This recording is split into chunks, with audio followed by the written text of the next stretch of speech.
এখন দেখেন কি বলছিলাম, দেখেন প্রথম শ্রেণীর ম্যাজিস্ট্রেট কি বলেন, প্রথম শ্রেণীর ম্যাজিস্ট্রেট। এখন দেখেন এই প্রথম শ্রেণীর ম্যাজিস্ট্রেট কি বলেন, প্রথম শ্রেণীর ম্যাজিস্ট্রেট। হ্যাঁ, এই প্রথম শ্রেণীর প্রথম শ্রেণীর ম্যাজিস্ট্রেটের নিকট। হ্যাঁ, প্রথম শ্রেণীর কি বলেন, প্রথম শ্রেণীর কি, প্রথম শ্রেণীর কি বলেন, প্রথম শ্রেণীর ম্যাজিস্ট্রেটের নিকট। হ্যাঁ, প্রথম শ্রেণীর, হ্যাঁ প্রথম শ্রেণীর যেমন দেখেন, যেমন দেখেন প্রথম শ্রেণীর ম্যাজিস্ট্রেটের নিকট। হ্যাঁ, প্রথম শ্রেণীর যেমন দেখেন প্রথম শ্রেণীর ম্যাজিস্ট্রেটের বিরুদ্ধে যদি কোনো আপিল করা হয় তাহলে ওই আপিলটা করা হবে দায়রা জজে। কার কাছে, দায়রা জজের কাছে। হ্যাঁ, তাহলে কি বুঝলাম আমরা, প্রথম শ্রেণীর ম্যাজিস্ট্রেটের বিরুদ্ধে যদি কোনো আপিল করা হয় তখন ওই আপিলটা করা হবে দায়রা জজ আদালতে। ঠিক আছে,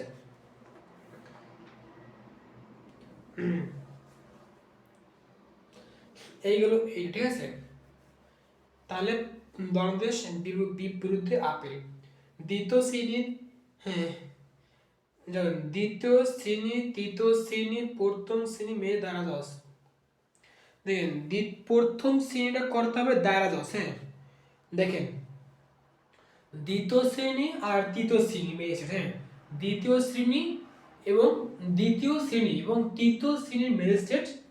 হ্যাঁ, দ্বিতীয় শ্রেণী এবং তৃতীয় শ্রেণীর ম্যাজিস্ট্রেটটা পাওয়া যায় চিফ জুডিশিয়াল ম্যাজিস্ট্রেট। হ্যাঁ, দেখেন যদি আমি একটু স্পষ্ট করে বলি, যেমন দেখেন, যেমন দেখেন যদি একটু আমি স্পষ্ট করে বলি,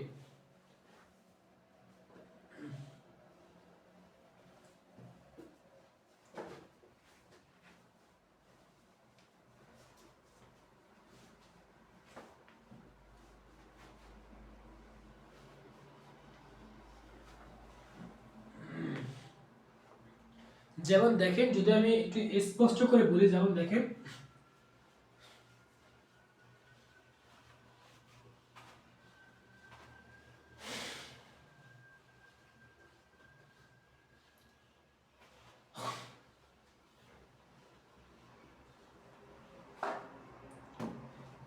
যেমন দেখেন যদি একটু আমি স্পষ্ট করে বলি তাহলে দেখেন দ্বিতীয় শ্রেণী, ঠিক আছে, দ্বিতীয় এবং তৃতীয় শ্রেণীর ম্যাজিস্ট্রেট। এখন দেখেন দ্বিতীয় শ্রেণী এবং তৃতীয় শ্রেণীর ম্যাজিস্ট্রেট, দ্বিতীয় শ্রেণী এবং তৃতীয় শ্রেণীর ম্যাজিস্ট্রেট এরা আপিল করতে, এরা কি, এরা আপিল করতে পারবে, এদের বিরুদ্ধে আপিল করতে হবে chief judicial, chief judicial magistrate. কারা, চিফ জুডিশিয়াল ম্যাজিস্ট্রেট। এখন দেখেন কি বললাম, দেখেন তাহলে দ্বিতীয় শ্রেণী এবং তৃতীয় শ্রেণীর ম্যাজিস্ট্রেট। হ্যাঁ, যেমন দেখেন দ্বিতীয় শ্রেণী এবং তৃতীয় শ্রেণীর ম্যাজিস্ট্রেট এদের প্রতি আপিল করতে পারবে আপনার গিয়ে চিফ জুডিশিয়াল ম্যাজিস্ট্রেট।